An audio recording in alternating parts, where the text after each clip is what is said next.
Hello students, আমার চ্যানেলে তোমাদেরকে স্বাগত। শুরু করছি ক্লাস 11-এর ফার্স্ট সেমিস্টার ভূগোল ক্লাস। যে চ্যাপ্টারটি এখন তোমাদের সামনে পড়ব সেটি হলো, দেখতে পাচ্ছ, পৃথিবীর অভ্যন্তরভাগ। এবং এই অধ্যায় থেকে আমি কিন্তু তোমাদের কি কি ধরনের এমসিকিউ আসবে সেই ধরনের এমসিকিউ আমি তোমাদের প্র্যাকটিস করাবো। তো প্রথম থেকে শেষ পর্যন্ত ভিডিওটা দেখো, ঠিক আছে? সেমিস্টার 1, বারবার বলছি, ক্লাস 11, এটি সেমিস্টার 1 ক্লাস 11, ঠিক আছে? তো চলো শুরু করি ভূগোল ক্লাসটি। এটি পার্ট 1। দেখো কী কী ধরনের এমসিকিউ, কেমন ধরনের এমসিকিউ তোমাদের আসবে, এবং পরীক্ষায় কিন্তু এই ধরনের এমসিকিউ কিন্তু তোমরা এরম ধরনের এমসিকিউ কিন্তু পরীক্ষায় পাবে, ঠিক আছে? চলো শুরু করি ক্লাসটি। দেখো বলছে, পৃথিবীর অভ্যন্তর ভাগের পরোক্ষ উৎস হলো ড্যাশ ও ড্যাশ। এটা অপশন এ, উল্কা ও ভূকম্প তরঙ্গ। 2 বলছে, পি তরঙ্গ যে নামে পরিচিত তা হলো ড্যাশ। এটা হলো অনুদৈর্ঘ্য তরঙ্গ।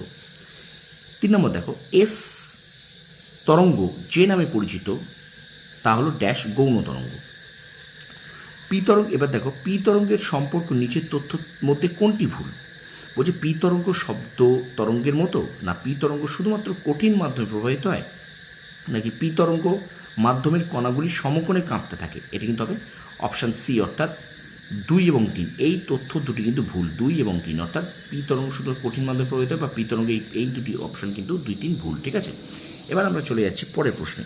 বলছে নিচের কোন তথ্যটি ভুল? তাহলে অপশান এখানে দেখো, পৃথিবীর সবচেয়ে উপরিভাগের স্তরটি হলো ভূত্বক।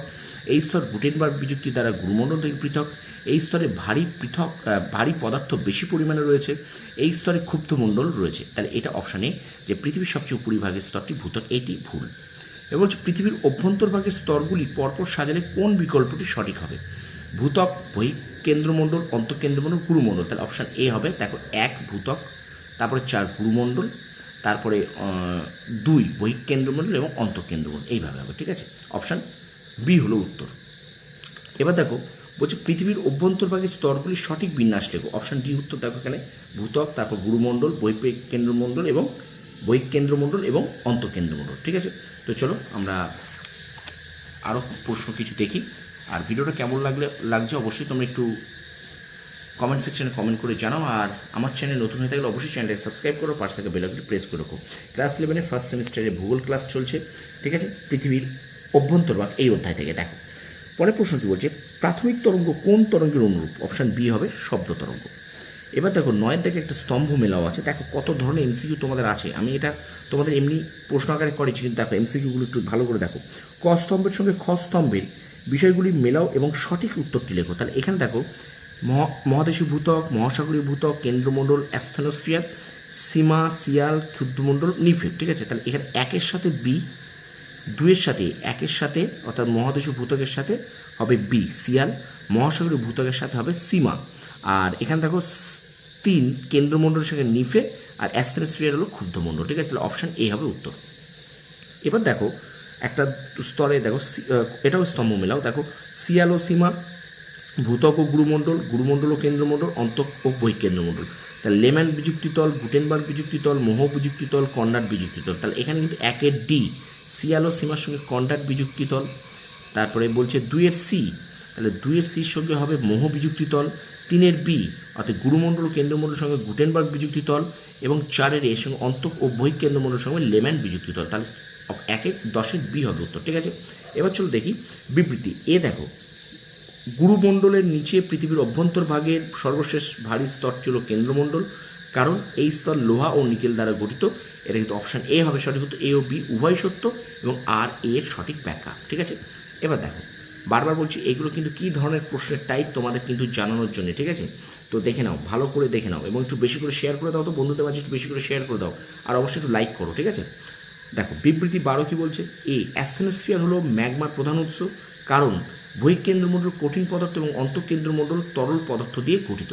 তাহলে এ সত্য আর মিথ্যা, কিন্তু আর এর সঠিক ব্যাখ্যা নয়। অপশান সি হবে উত্তর। এবার দেখো কি বলছে, অন্তঃকেন্দ্রমণ্ডল পদার্থ পরের প্রশ্ন দেখো, অন্তঃকেন্দ্রমণ্ডলে পদার্থসমূহ কঠিন অবস্থায় রয়েছে, কারণ এই স্তরে উষ্ণতা অধিক হলেও খুব বেশি। তাহলে এখানটায় কী বলছে? অপশান ডি উত্তর হবে। এখানে দেখো এ এবং বি উভয় সত্য, আর এর সঠিক ব্যাখ্যা, অর্থাৎ আর কিন্তু এই যে আর যে অপশানটা আছে এ কিন্তু এ এর সঠিক ব্যাখ্যা, অপশান ডি হবে সঠিক উত্তর। এ এবং বি উভয় সত্য। এবার একটুখানি এই জিনিস দেখো, নিচের এই ছবিটা দেখতে বলেছে, বলছে নিচের লেখচিত্রটি পর্যালোচনা করে নিম্নলিখিত 4টি প্রশ্নের উত্তর দাও। দেখো কী কী প্রশ্ন আছে, ছবিটা একটু ভালো করে দেখে নাও। বলছে দেখো, পৃথিবীর অভ্যন্তরভাগের সবচেয়ে পাতলা স্তর কোনটি? অপশান বি হবে সামুদ্রিক ভূত্বক। তারপর দেখো, পৃথিবীর অভ্যন্তরভাগের কোন স্তরটি নিফে নামে পরিচিত? উত্তর হবে অপশান বি কেন্দ্রমণ্ডল। তারপরে দেখো, ভূত্বক ও গুরুমণ্ডলের মধ্যে বিভাজনকারী তলের নাম কি? উত্তর হবে অপশান ডি মোহ বিযুক্তি তল। পরের প্রশ্ন দেখো, পৃথিবীর অভ্যন্তরভাগের ম্যাগমার প্রধান উৎস কোনটি? উত্তর হবে অপশান সি অ্যাস্থনোস্ফিয়ার। আচ্ছা, পরের প্রশ্ন দেখো, পৃথিবীর অভ্যন্তর সম্পর্কে সর্বাধিক বিজ্ঞানসম্মত ধারণার উৎস হলো অপশান ডি ভূকম্পন তরঙ্গ। আচ্ছা, 19 দেখো, পৃথিবীর অভ্যন্তরভাগের তথ্যের একটি প্রত্যক্ষ উৎস হলো অপশান এ খনি। আচ্ছা, 20 দেখো, পৃথিবীর অভ্যন্তরভাগের তথ্যের একটি পরোক্ষ উৎস হলো অপশান সি ভূ অভ্যন্তরের চাপ। এবং শেষ প্রশ্ন আজকের পর্বে বলছে শুধুমাত্র ভূত্বকে প্রবাহিত ভূমিকম্পের তরঙ্গের নাম হলো অপশান ডি এল তরঙ্গ। ঠিক আছে, তো স্টুডেন্টস এই ছিল 21টি এমসিকিউ তোমাদের সামনে তুলে ধরলাম।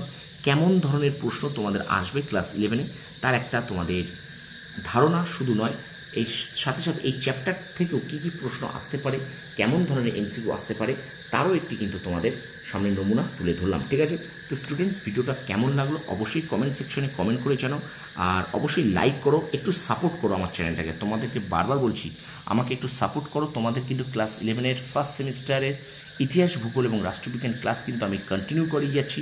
তোমরা যারা দেখছো, যারা জানো, তারা নিশ্চয়ই জানো যে আমি কতটা কীভাবে তোমাদের ক্লাসগুলো করাচ্ছি। হয়তো আমার ভিডিওগুলো 5 থেকে 6 মিনিট হয়, খুব ছোট ছোট হয়, কিন্তু তোমাদেরকে আমি চেষ্টা করি সঠিক ভিডিও, সঠিক প্রশ্নোত্তর করানোর, যাতে তোমাদের কোনো রকম অসুবিধা না হয়। ঠিক আছে, এটুকু বিশ্বাস রেখো, আমার এই চ্যানেল থেকে তোমরা কিন্তু কেউ ঠকবে না। ঠিক আছে, এটুকু আমি তোমাদেরকে বলতে পারি। ঠিক আছে, তো ভিডিওটা কেমন লাগলো অবশ্যই কমেন্ট সেকশনে কমেন্ট করে জানাও। আমি বারবার বলছি আমাকে একটু সাপোর্ট করো।